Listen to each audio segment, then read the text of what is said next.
Au cœur du plateau, le quartier d'affaires d'Abidjan, se dressait avec fierté l'une des tours technologiques les plus avancées d'Afrique de l'Ouest. Le siège de Neotech Systems, leader incontesté de l'intelligence artificielle et des solutions écologiques, dominait l'horizon.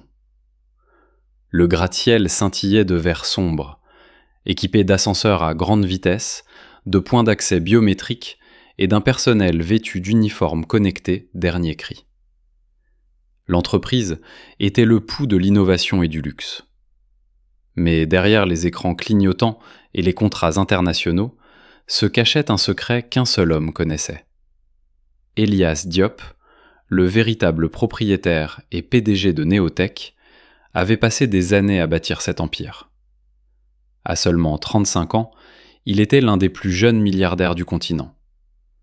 Reconnu pour son génie en architecture logicielle et en systèmes énergétiques, il restait pourtant un mystère. Le monde n'avait jamais vu son visage. Il refusait les interviews et boudait les galas de l'industrie.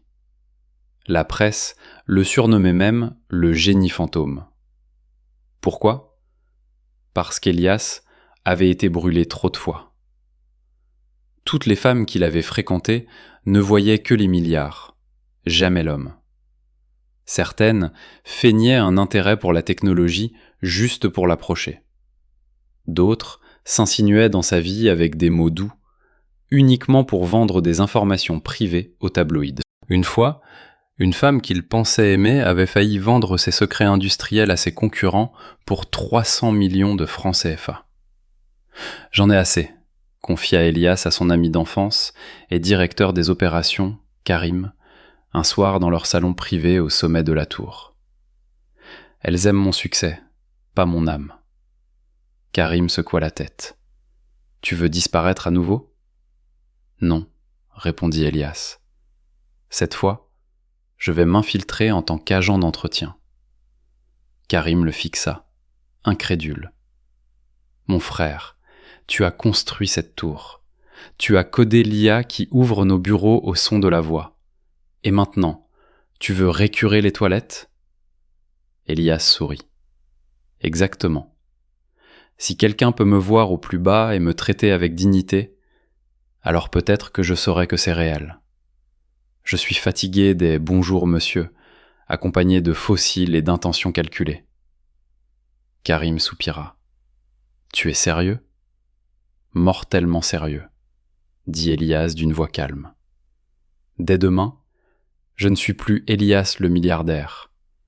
Je suis Samuel, le nouveau nettoyeur. » Cette nuit-là, Elias changea tout.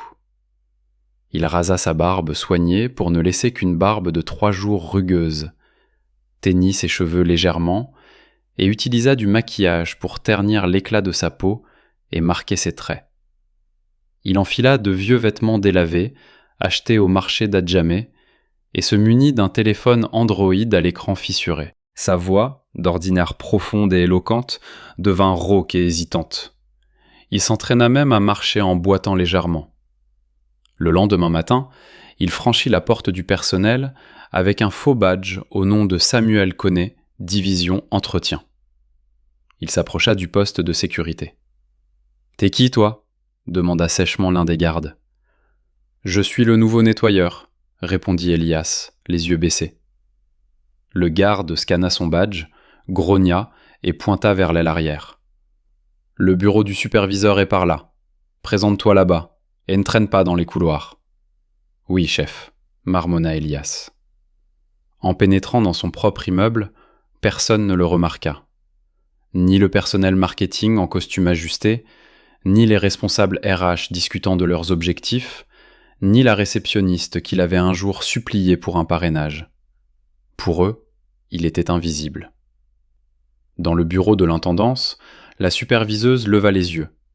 Sa plaque indiquait « Madame Brigitte ». « Tu es en retard », aboya-t-elle. « Pardon, maman, c'est ma première fois », dit Elias, légèrement voûté. Elle lui tendit une serpillière usée et désigna un couloir poussiéreux. « 3e étage, aile de maintenance et toutes les toilettes du niveau. Je ne veux pas te voir assis. Oui, maman, répondit Elias. Et ainsi, le milliardaire nettoya les toilettes de sa propre entreprise en silence. Son dos le lançait, ses mains brûlaient à cause du détergent bon marché, personne ne lui disait bonjour, personne ne se souciait de lui. Mais au fond de son cœur, Elias savait que sa quête ne faisait que commencer. La semaine s'écoula lentement pour Elias. Chaque matin, il arrivait avant l'aube, balayant les couloirs, récurant les sanitaires et essuyant les portes vitrées. Au début, c'était humiliant. Il était habitué aux salles de conseil, pas au balai. Mais il commençait à voir ce qu'il était venu chercher. À l'intérieur de Néotech, l'air était chargé de tension, de délais serrés et d'égos surdimensionnés. Certains employés appelaient les nettoyeurs « petits ». D'autres laissaient tomber leurs gobelets de café au sol et s'éloignaient sans un regard. Personne ne disait merci, pas même une fois. Mais quelque chose se produisit le jeudi après-midi. Elias passait la serpillière près de la cafétéria du personnel lorsqu'il remarqua quelqu'un. Une jeune femme, assise seule au fond de la salle, déballant calmement son déjeuner. Ses cheveux étaient retenus en un chignon simple. Sa chemise de bureau, bien que propre, était clairement délavée par de nombreux lavages. Elle regardait son récipient en plastique contenant du riz blanc et de la sauce, comme s'il s'agissait d'un festin. Puis, elle fit quelque chose qui le prit au dépourvu. Elle se tourna vers le vieux nettoyeur à proximité et sourit. « Monsieur, vous voulez une bouteille d'eau ? Vous avez l'air d'avoir chaud, » dit-elle doucement. L'homme cligna des yeux, surpris. Il hocha la tête et la remercia. Elle la lui tendit à deux mains, un signe de respect. Ce n'était que de l'eau, mais cela avait le goût de la bonté dans un monde qui en offrait rarement. Le regard d'Elias s'attarda sur elle. Qui est-elle ? Il jeta un coup d'œil au badge accroché à sa poche. Amina Sanogo, analyste de données junior. Sanogo, chuchota Elias pour lui-même. J'ai déjà vu ce nom dans les rapports de progrès mensuels. Alors qu'il s'approchait, pour nettoyer sous la table voisine, elle leva les yeux. « Bon après-midi, monsieur », dit-elle poliment. Elias s'arrêta. Son cœur fit un bond. « Vous me parlez ?»« Oui », répondit-elle avec un petit rire. « Je vous vois ici tous les jours. Vous travaillez dur. » Il cligna des yeux. « Merci. C'est gentil de votre part. » Il lui offrit un sourire chaleureux. « Que Dieu bénisse vos mains. »« Amen, » répondit-il doucement. « Et qu'il bénisse les vôtres aussi. » Elle acquiesça, puis retourna à son repas. Ce court instant fut comme un rayon de soleil au milieu de la saison des pluies. Plus tard dans la soirée, Elias était assis sur un canapé usé dans son appartement secret du centre-ville. C'était un endroit calme qu'il louait sous son faux nom, loin du luxe habituel. Il retira ses gants, se lava les mains lentement, puis fixa le plafond. Son téléphone vibra. C'était Karim. « Comment va la vie, monsieur propre ?» taquina Karim. Elias gloussa, épuisante. « Mais je crois que j'ai trouvé quelqu'un. » La voix de Karim devint plus nette. « Déjà ? Qui ? » Elle s'appelle Amina. Elle a souri à un vieux nettoyeur, m'a offert de l'eau et m'a regardé dans les yeux. « Tu penses qu'elle est sincère ? » « Je ne sais pas encore, » répondit Elias. « Mais je veux le découvrir. » Il se leva et marcha vers la fenêtre, regardant les lampadaires d'Abidjan. « Si elle est aussi authentique qu'elle l'a semblé aujourd'hui, » dit-il doucement, « alors tout ce que j'ai fait jusqu'ici en vaudra la peine. » Le lendemain matin, chez Néotech, Elias nettoyait déjà le couloir devant le département informatique lorsqu'il la revit. Amina Sanogo. Elle passa devant lui silencieusement, portant un sac d'ordinateur qui semblait trop lourd pour sa frêle silhouette. Ses chaussures étaient usées sur les bords, et la sangle de son sac avait été recousue soigneusement avec du fil noir. Pourtant, elle avançait avec une force tranquille, sans se presser, sans essayer d'impressionner qui que ce soit. Elias garda les yeux baissés, mais son esprit était en alerte. En passant, Elle s'arrêta et sourit. « Bonjour, monsieur, dit-elle à nouveau. Il hocha la tête. « Bonjour. » C'était tout. Pas de grand discours, pas de faux semblants. Juste une douce salutation qui réchauffa étrangement sa poitrine. À la fin de son service, Elias quitta son uniforme de concierge et se glissa hors du bâtiment par la porte arrière. Mais il ne se dirigea pas vers son appartement. Au lieu de cela, il attendit de l'autre côté de la rue, observant, caché à la vue de tous.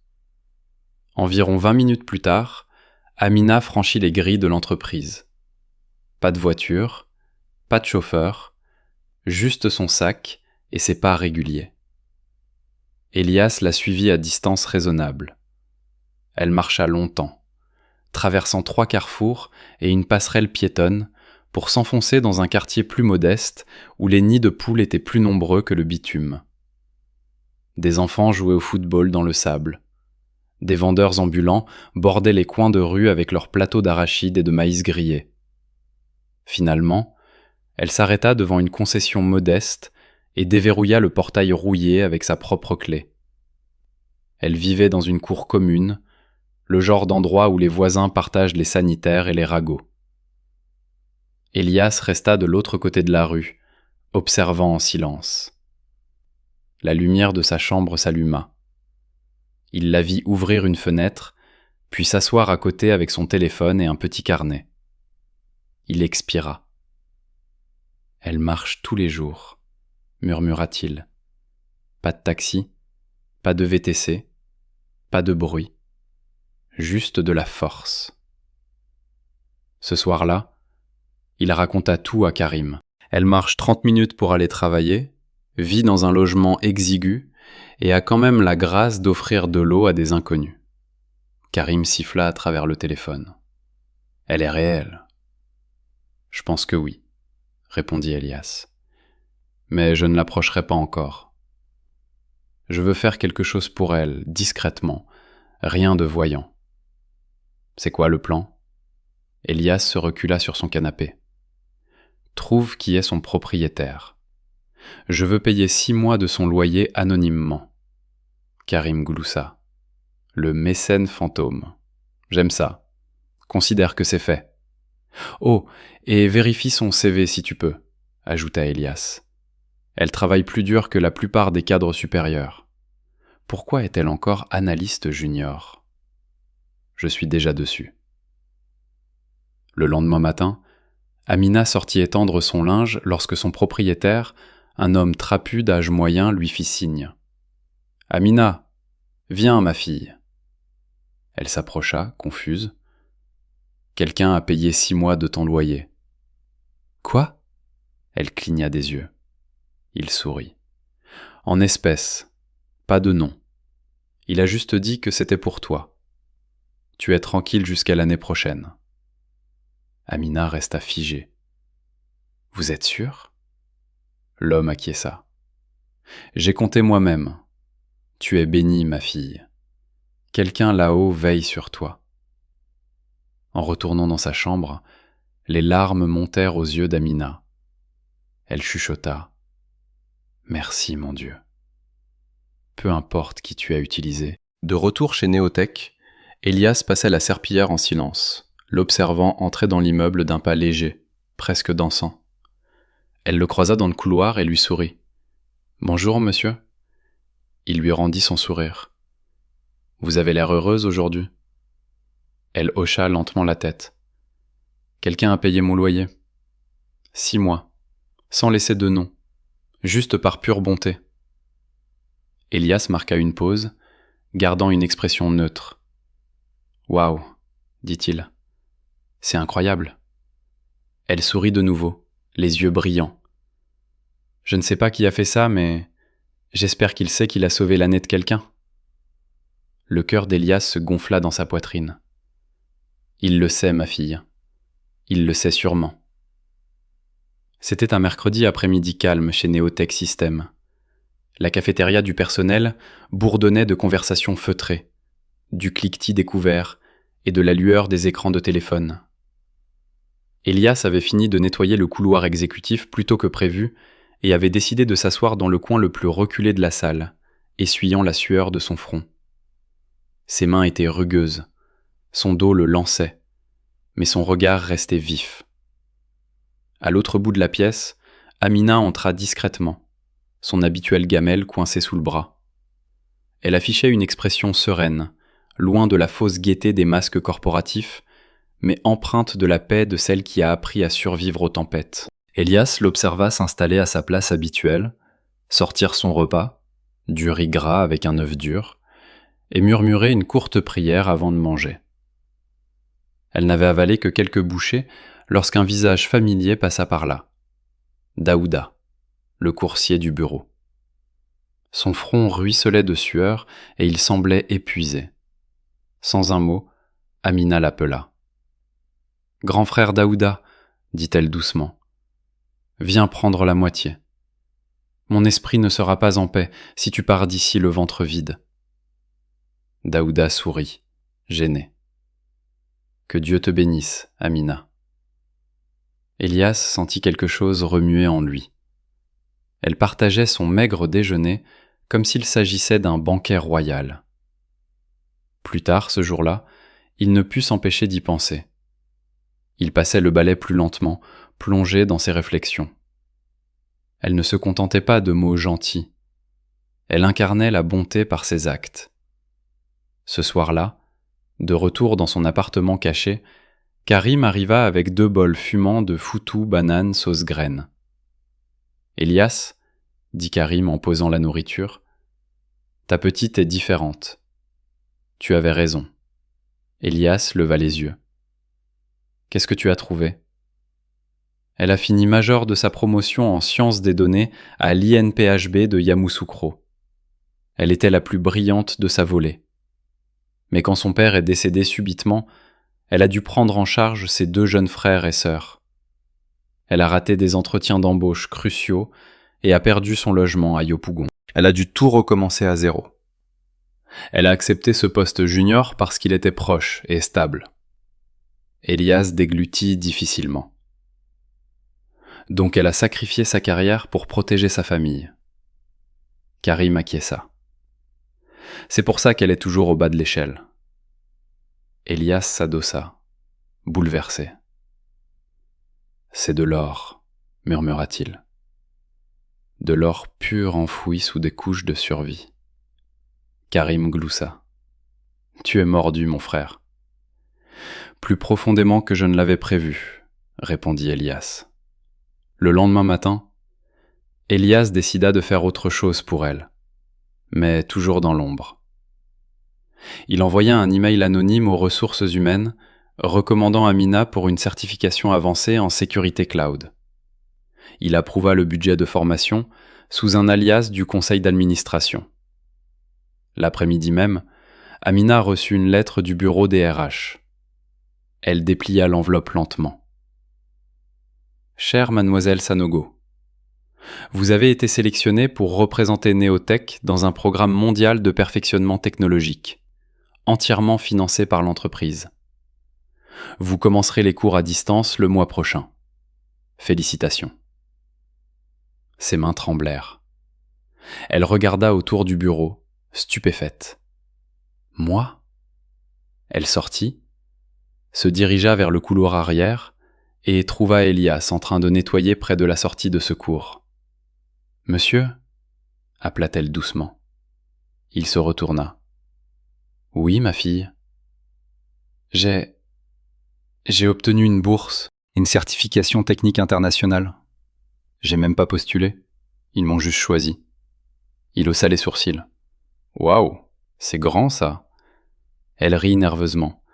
« J'ai l'impression que quelqu'un veille sur moi. » Elias sourit, le cœur battant la chamade. Parfois, les anges marchent en sandales usées et tiennent des balais. Elle cligna des yeux, puis éclata de rire. « Vous vous prenez pour un ange maintenant ?» Il lui fit un clin d'œil. Peut-être juste un nettoyeur avec un bon timing. Ils rirent ensemble. Mais au fond de son cœur, Elias savait que quelque chose changeait. Plus il l'observait, plus il le sentait. Il ne l'admirait plus seulement. Il tombait amoureux. Le vendredi, Neotech System était en effervescence. Les rapports étaient dus, les réunions remplissaient chaque coin du bâtiment, et le stress collait à l'air comme l'humidité avant l'orage. Elias, toujours déguisé en Samuel le nettoyeur, essuyait les rampes en verre du 2e étage lorsqu'il remarqua une silhouette familière se dirigeant vers le bureau du directeur. C'était Amina. Ses pas étaient prudents, ses épaules tendues. L'homme qui l'attendait à l'intérieur était Monsieur Kofi, le directeur général des opérations. Un homme dont l'ego était plus bruyant que la voix. L'instinct d'Elias se réveilla. Quelque chose ne tournait pas rond. Plus tard cet après-midi-là, Amina revint du bureau, le visage pâle.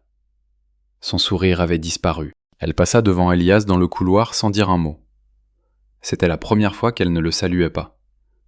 Quelque chose de grave s'était produit. Elias termina rapidement ses tâches et se rendit directement dans la zone de service à l'arrière. Il attendit là, espérant qu'elle passerait. Et elle le fit, 10 minutes plus tard, marchant lentement, les yeux baissés. « Amina » appela-t-il doucement. Elle s'arrêta. « Ça va ?» Elle hocha la tête trop vite. « Je vais bien. » « Non, ce n'est pas vrai. » Elle le regarda un instant, puis craqua. « Je ne peux plus faire semblant, » chuchota-t-elle. « Je suis fatiguée. » Elias s'approcha, mais avec précaution. Que s'est-il passé ? Elle prit une inspiration et lui raconta tout. Comment M. Kofi l'avait convoqué, comment il avait souri et loué son travail, avant de se pencher plus près pour dire « Tu es trop belle pour rester une simple junior. Tu veux un meilleur poste ? Sois gentil avec moi ce soir, et je m'assurerai que tu t'envoles. » Les poings d'Elias se serrèrent. « Il a dit que je gâchais ma jeunesse, » continua Amina, la voix tremblante. « Que si je ne me donnais pas à quelqu'un de puissant, je n'évoluerais jamais. » Elle détourna le visage, honteuse. Je lui ai dit non. Maintenant, il menace de retarder mes dossiers de projet.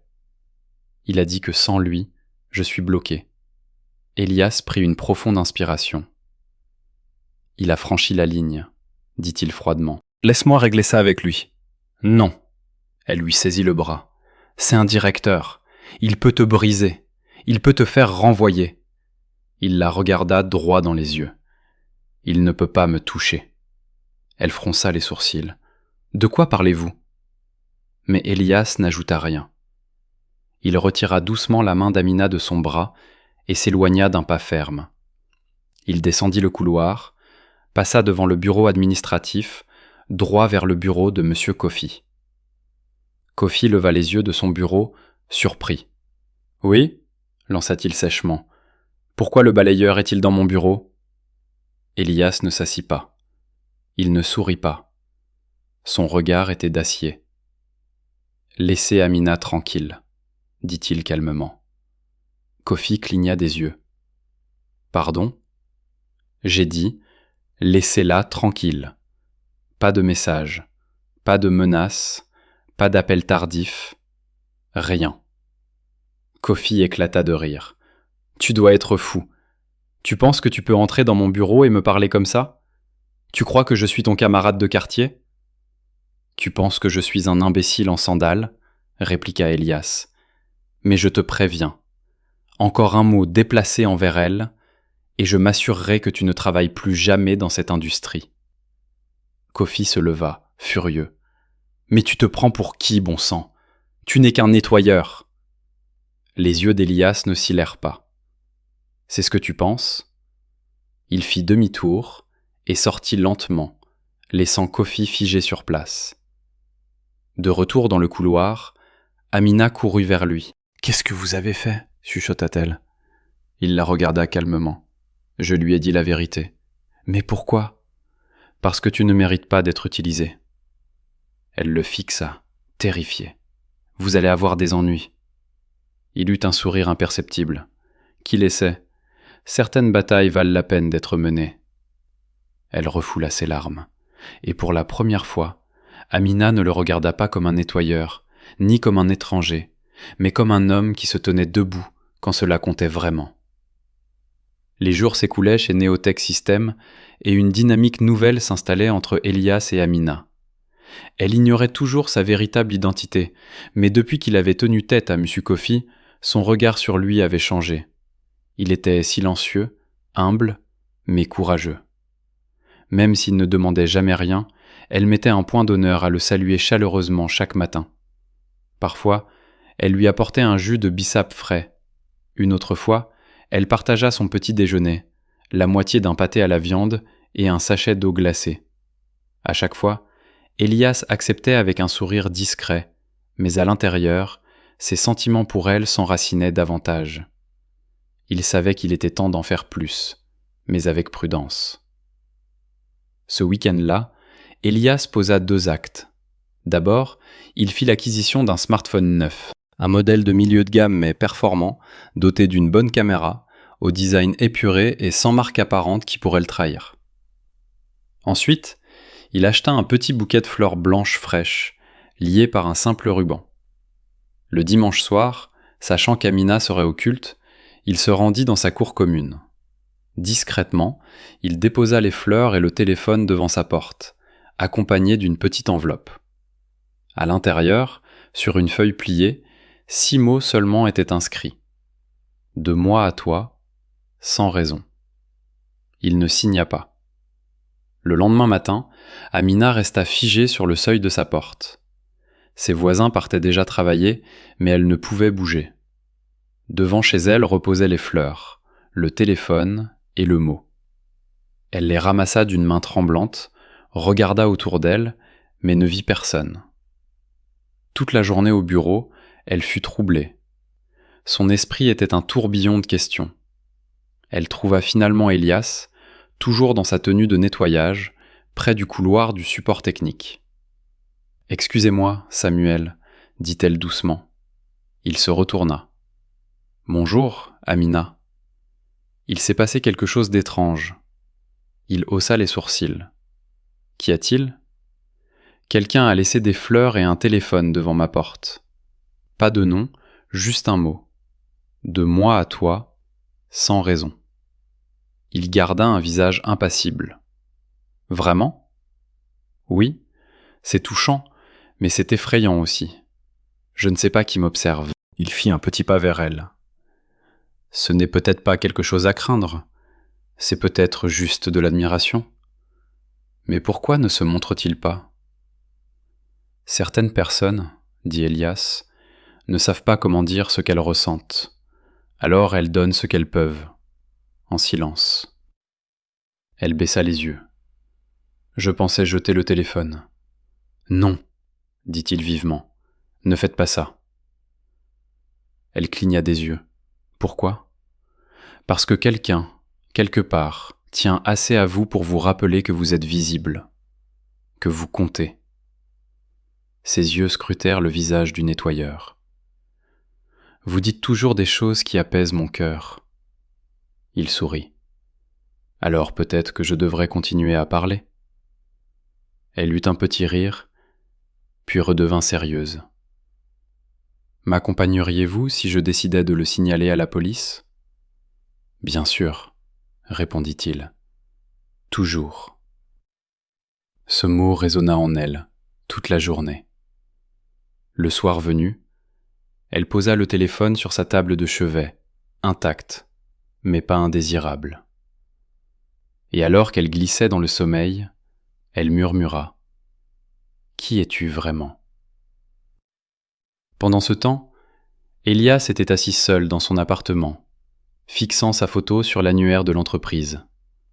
Son cœur parlait plus fort que sa logique. « Je t'aime », chuchota-t-il à son nom. « Mais j'attendrai que tu puisses m'aimer. Pas pour ce que le monde voit, mais pour qui je suis dans le silence. » C'était un mardi matin lumineux chez Neotech Systems, lorsque l'inattendu se produisit. Une annonce générale clignota sur tous les écrans. Mise à jour des promotions du personnel. Veuillez consulter les RH immédiatement si vous recevez une notification. Amina tapait le rapport d'erreur de son équipe quand on frappa doucement à son bureau. C'était la réceptionniste. Les RH veulent te voir. Maintenant. Son cœur rata un battement. Elle se leva, confuse. Avait-elle fait une erreur ? Lorsqu'elle entra dans le bureau du DRH, elle vit M. Kofi déjà assis, souriant, mais sans bienveillance. La responsable RH prit la parole. « Félicitations, mademoiselle Sanogo. Vous avez été promue au poste d'analyste technique senior. » Les yeux d'Amina s'écarquillèrent. « Vous emménagerez dans un appartement de fonction officielle, bénéficierez d'un véhicule de service, d'une augmentation de salaire et d'options de projets flexibles. » Quoi ? Elle eut le souffle coupé. « Vous êtes sûr ? » Kofi s'éclaircit la gorge. « C'est venu d'en haut ce matin. Ordre direct du conseil exécutif. » Amina semblait perdue. « De qui ?» L'officier RH haussa les épaules. « Le conseil, directive anonyme. » Les larmes lui montèrent aux yeux. « Merci. Merci infiniment. » Elle se tourna et se précipita hors du bureau, le cœur battant à tout rompre. Le faux sourire de Kofi s'effaça dès qu'elle fut partie. Il frappa du poing sur la table. C'est du grand n'importe quoi. Qui a donné ce genre de pouvoir à cette fille ? De retour à son bureau, Amina pouvait à peine se concentrer. Ses doigts tremblaient sur le clavier. Cela ne semblait pas réel. Après tant de mois de dur labeur, de larmes silencieuses et de prières, la vie avait enfin tourné. Elle saisit son téléphone et ne chercha qu'une personne. Elle trouva Samuel en train de passer la serpillière près du salon exécutif. « Samuel, dit-elle, presque à bout de souffle. Il se tourna. « Amina, on dirait quelqu'un qui vient de gagner à la loterie. » Elle rit, un son libérateur. « J'ai été promue. Un nouvel appartement, une voiture, un meilleur poste. C'est arrivé comme par magie. » Elias sourit chaleureusement. « Je vous avais dit que votre cœur ouvrirait des portes. » Elle s'avança et le serra dans ses bras sans prévenir. « Merci, chuchota-t-elle. Vous m'avez toujours dit que j'étais vue. Je crois que quelqu'un m'a vraiment vue. » Le cœur d'Elias martelait sa poitrine. « Tu le mérites, Amina. Tout ça. » En se reculant, elle rit doucement. « Prépare-toi. Je vais te gâter, mon ami nettoyeur. Tu as été là pour moi plus que quiconque. » Il rit. « Je mangerai ton argent avec plaisir. » Plus tard ce jour-là, dans une salle de conférence vitrée, Kofi faisait les 100 pas, furieux. Il passa un appel privé à un vieil ami dans la tech. « Je veux que tu traces l'ordre qui a déclenché la promotion d'Amina. Quelque chose ne colle pas. Il y a un petit balayeur qui tourne toujours autour d'elle. C'est louche. Je veux savoir qui est derrière tout ça. Je sens un secret. » La voix au bout du fil soupira. « D'accord, mais marche sur des œufs. Si ça vient d'en haut, tu pourrais te brûler. » La voix de Kofi devint grave. « Je suis prêt à tout brûler si ça me donne des réponses. » Pendant ce temps, Amina se tenait dans son nouvel appartement ce soir-là, les yeux écarquillés d'émerveillement. C'était frais, climatisé, et ça sentait les possibles. Sur le comptoir de sa cuisine, elle plaça les fleurs de la semaine précédente dans un vase en verre. À côté, le téléphone anonyme. Son cœur était plein, mais son esprit restait curieux. « Qui es-tu » murmura-t-elle encore. Elle ne connaissait pas encore la réponse, mais la réponse l'observait de loin, planifiant son prochain mouvement. 3 jours après la promotion d'Amina, l'atmosphère au bureau changea de nouveau. Mais cette fois, pas pour célébrer. Cela commença par des murmures, des mots glissés derrière des portes vitrées, de longs regards à la cafétéria, puis vinrent les questions. Comment est-elle montée si vite ? Elle n'a même pas de MBA. Quelqu'un doit la gérer là-haut. Il ne fallut pas longtemps pour que les rumeurs atteignent Sylvie, la chef d'équipe RH. Élégante, stylée et à la langue acérée, Sylvie s'était toujours sentie au-dessus des autres, surtout d'Amina, qu'elle considérait secrètement comme trop humble, trop calme, pas assez taillée pour la vie au sommet. Le vendredi après-midi, elle coinça Amina dans la salle de pause. « Salut Amina », dit Sylvie, son rouge à lèvres impeccable et tranchant. « Bon après-midi, madame », répondit Amina respectueusement. Sylvie sourit doucereusement. « Alors, tu as grimpé les échelons ? Félicitations !»« Merci », dit Amina, essayant encore de s'habituer à cette attention gênante. Sylvie s'appuya contre le comptoir, la scannant du regard comme une feuille de calcul. « Puis-je te demander quelque chose, de sœur à sœur ? » ?»« Bien sûr. »« As-tu une relation avec quelqu'un de puissant dans cette entreprise ?» Amina cligna des yeux. « Non. Pourquoi ?» Sylvie eut un petit rire sec. « Pas besoin d'être sur la défensive. Je trouve juste ça intéressant. Tu as monté plus vite que quiconque, et d'après ce que j'entends, il y a ce nettoyeur qui te suit partout comme un petit chien. » Le visage d'Amina changea. « Il s'appelle Samuel, et il est gentil avec tout le monde. »« Oh, s'il te plaît, » ricana Sylvie, « ne sois pas naïve. Celui-là t'observe depuis que tu mangeais ton riz sec dans le coin du fond. » Amina ne répondit pas. Sylvie baissa la voix, conspiratrice. « Fais attention. Tu es une femme qui monte maintenant. Certains de ces hommes, surtout les pauvres, ils voient ta lumière et veulent s'accrocher à ton avenir. Ils sourient, jouent les loyaux, attendent que tu ouvres ton cœur, et ensuite ils te vident. » Amina la fixa. « Samuel ne m'a jamais rien demandé. » Sylvie eut un sourire en coin. « C'est comme ça que ça commence. Regarde autour de toi, ma chérie. Aucun homme n'offre son épaule sans vouloir finir dans ton lit. » Amina serra les poings. « Je pense que vous vous trompez sur lui. »« Peut-être, » dit Sylvie en se tournant pour partir. « Ou peut-être que j'ai juste plus d'expérience. Ne dis pas que je ne t'ai pas prévenu. » Plus tard cette nuit-là, Amina ne put trouver le sommeil. L'appartement était silencieux, mais ses pensées étaient bruyantes. Les mots de Sylvie tournaient en boucle dans son esprit. « Il attend ton succès pour s'accrocher à ton avenir. Aucun homme n'est juste gentil sans vouloir quelque chose. » Elle alluma la lumière et regarda le téléphone anonyme sur sa table de chevet. Il n'avait pas sonné, pas de message, pas de nom. Était-ce Samuel ? Était-ce lui qui faisait toutes ces choses ? Mais pourquoi maintenant ? Pourquoi pas avant ? Son cœur était déchiré entre la gratitude et le soupçon. Elle voulait croire en la bonté, mais le monde autour d'elle ne cessait de lui dire d'en douter. Le lendemain, lorsqu'il croisa Amina dans le couloir, le cœur d'Elias se serra. Elle lui rendit son sourire, mais l'étincelle avait disparu. C'était un sourire lent, hésitant, dénué de sa chaleur habituelle. Il le remarqua instantanément. Quelque chose était en train de changer, et il ne savait pas encore que son temps en tant que Samuel touchait à sa fin.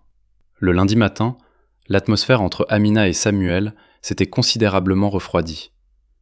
Elle le saluait toujours poliment, mais une barrière invisible s'était dressée entre eux. Elias pouvait le sentir physiquement. Il la voyait rire avec ses collègues du service informatique, mais elle évitait soigneusement de croiser son regard. Auparavant, elle lui apportait de l'eau ou partageait quelques biscuits pendant sa pause. Désormais, elle traversait le couloir d'un pas pressé, comme si sa proximité la mettait mal à l'aise. Cette distance blessait Elias bien plus qu'il ne l'aurait imaginé. Cet après-midi-là, alors qu'il nettoyait les vitres près de l'aile des conférences, Elias rassembla son courage. En la voyant se diriger seule vers l'ascenseur, il s'approcha. « Amina ?» dit-il doucement. Elle se retourna, sur la défensive. « Oui ? Peut-on parler une minute ?» Elle hésita, puis hocha la tête. « D'accord. » Ils s'éloignèrent vers le couloir de service, à l'abri des regards indiscrets. « Je sens que quelque chose a changé, » commença-t-il. « Ai-je fait quelque chose de mal ?» Elle détourna le regard, croisant les bras sur sa poitrine. « Non, pas exactement. »« Alors qu'est-ce que c'est ?» Elle soupira profondément, le poids de ses doutes pesant sur ses épaules. « Quelqu'un m'a dit que tu n'es peut-être pas celui que tu prétends être, que tu t'es rapproché de moi uniquement parce que j'ai été promu, que tu en veux à ce que je possède maintenant. Elias ne répondit pas tout de suite. Le silence s'étira, lourd de sens. Puis, d'une voix douce, il demanda « Est-ce que tu crois ?»« Je ne sais pas, » avoua-t-elle avec honnêteté. « Tu as toujours été gentil. J'ai confiance en toi. Mais depuis que j'ai eu l'appartement et la voiture, les gens parlent. Ils disent des choses. » Elias plongea son regard dans le sien. « Quand tu n'avais rien, tu me souriais. Quand les autres passaient sans me voir, tu t'arrêtais. Quand j'étais fatigué, tu me donnais à manger. J'ai commencé à t'aimer bien avant que quoi que ce soit ne change dans ta vie. » Les yeux d'Amina s'humidifièrent. Elle cligna rapidement pour retenir ses larmes. « J'ai attendu, » continua-t-il, « pas à cause de ta promotion. J'ai attendu parce que je voulais que tu sois sûre. » Il fit un pas en arrière, marquant une distance respectueuse. « Si tu penses que je suis là pour profiter de ton confort, je te laisserai tranquille. Je préfère disparaître, plutôt que de voir le doute dans tes yeux. »« Non, » dit-elle précipitamment, « ne dis pas ça. » Elle scruta son visage, cherchant la vérité derrière la crasse et la barbe naissante. « J'avais juste besoin d'entendre la vérité, c'est tout. » Elias acquiesça. « Je te la donnerai toujours. » Avant qu'il ne puisse ajouter un mot, le téléphone d'Amina vibra. C'était un message des ressources humaines. « Préparez-vous pour un appel vidéo avec la direction exécutive dans 20 minutes. » Amina montra l'écran à Samuel. « Tu sais de quoi il s'agit ?» Il eut un sourire énigmatique. « Peut-être qu'une nouvelle porte s'ouvre. » Elle soupira, puis il lui offrit un petit sourire, fragile, mais sincère. « Je suis désolé d'avoir douté de toi. J'apprends encore à faire confiance. Et j'attendrai que tu aies pleinement confiance, » répondit-il. Plus tard dans l'après-midi, l'annonce officielle tomba. Amina Sanogo avait été choisie pour diriger un nouveau projet de développement technologique en partenariat avec une firme étrangère, faisant d'elle la plus jeune chef de projet de l'histoire de Néotech. Tandis que le bureau bourdonnait de chocs, d'éloges et de jalousie, Elias se tenait tranquillement à l'extérieur, l'observant de loin à travers la vitre. Le moment était venu. Il sortit son vieux téléphone Android et envoya un message à Karim. « Convoque la réunion générale. C'est l'heure. » C'était vendredi matin. Le ciel au-dessus du plateau était dégagé, mais à l'intérieur de la tour Néotech, une tempête se préparait. Une tempête que personne n'avait vu venir. Un email fut envoyé à 8 heures à l'ensemble de l'entreprise. Rassemblement obligatoire du personnel. Tous les départements doivent se présenter dans la salle de conférence principale à 9 heures précises. Aucun retardataire ne sera admis. L'immeuble entier frémissait de confusion. Personne ne connaissait la raison. Le conseil d'administration était resté muet. Même les directeurs semblaient perplexes. À 9 heures pile, la grande salle de conférence était comble. Des centaines d'employés étaient assis, chuchotant nerveusement. Les cadres supérieurs se tenaient sur le côté, y compris M. Kofi et Sylvie, tous deux fixant l'estrade avec suspicion. Puis, la porte du fond s'ouvrit. Samuel, le nettoyeur, entra. Il portait la même chemise délavée, les mêmes sandales en caoutchouc, mais il dégageait quelque chose de nouveau, une autorité absolue. Il marcha lentement vers l'avant, monta sur l'estrade et saisit le microphone. Les murmures éclatèrent immédiatement. « Que fait le concierge ? Ce type s'est perdu ou quoi ? Qui a permis ce non-sens ?» Kofi ricana bruyamment depuis son siège. « Quelqu'un peut-il escorter ce balayeur dehors avant qu'il ne se ridiculise ?» Mais Samuel ne scia pas. Au lieu de cela, il regarda vers la régie technique et fit un simple signe de tête. L'écran géant derrière lui s'illumina. D'abord, le logo Néotech, puis un montage vidéo, des titres de presse, des couvertures de journaux, des articles de blog financiers. Rencontrer Elias Diop, le milliardaire qui refuse d'être vu. Le génie fantôme derrière Neotech Systems. Puis des photographies apparurent. Un Elias plus jeune, au MIT, debout aux côtés de PDG mondiaux, signant des contrats, battant des records. Alors que la dernière image s'estompait, la foule haleta. Sur scène, Samuel retira sa casquette. Il prit une lingette et effaça la poudre de charbon qui ternissait son visage, puis le maquillage qui vieillissait ses traits. La salle regarda, pétrifiée. Le nettoyeur se transformait en l'homme dont ils avaient seulement lu l'histoire. Il s'avança et sa voix résonna, claire, puissante et profonde. « Je m'appelle Elias Diop.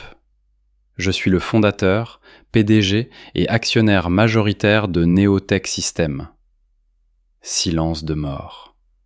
La mâchoire de Sylvie tomba. Kofi devint livide. « Ces derniers mois, continua Elias, j'ai parcouru ces couloirs non pas comme votre patron, mais comme un nettoyeur. Je voulais voir qui sont vraiment les gens quand ils pensent que personne d'important ne les regarde. » Il balaya la salle du regard, une intensité brûlante dans les yeux. J'ai vu comment certains d'entre vous traitaient ceux en dessous d'eux comme des déchets. J'ai vu comment beaucoup respectent les costumes, mais pas les âmes. Il marqua une pause. Mais j'ai aussi vu autre chose. Il se tourna vers la rangée centrale.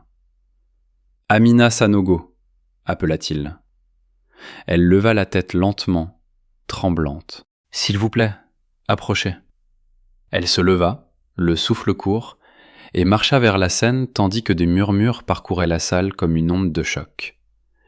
Elias descendit les marches pour la retrouver à mi-chemin. Devant tout le monde, le milliardaire mit un genou à terre. Des hoquets de surprise remplirent la pièce. De sa poche, il sortit un petit écrin de velours et l'ouvrit.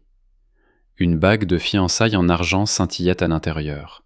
« Amina, dit-il, la voix stable et remplie d'émotion.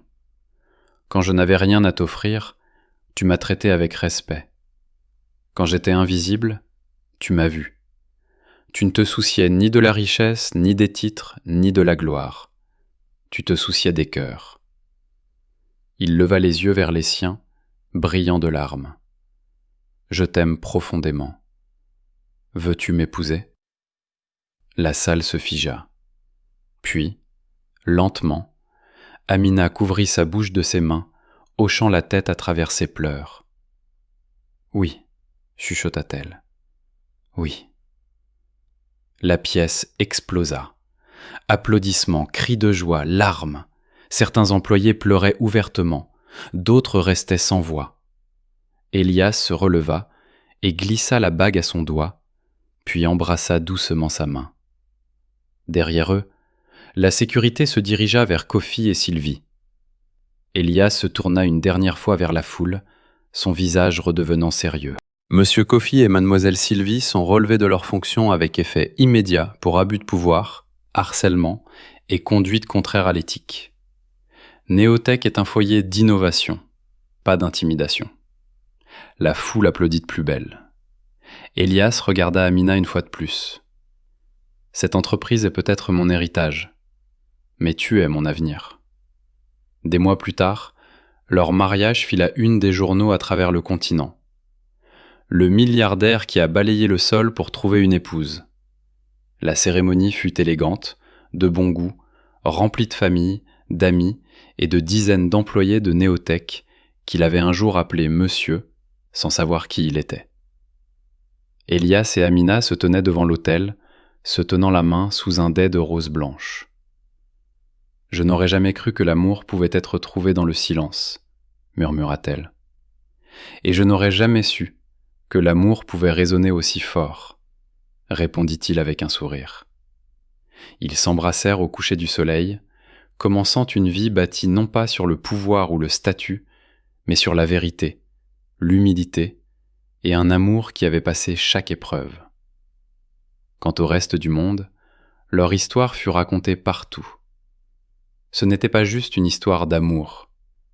C'était la preuve que parfois, L'amour le plus riche naît des débuts les plus humbles.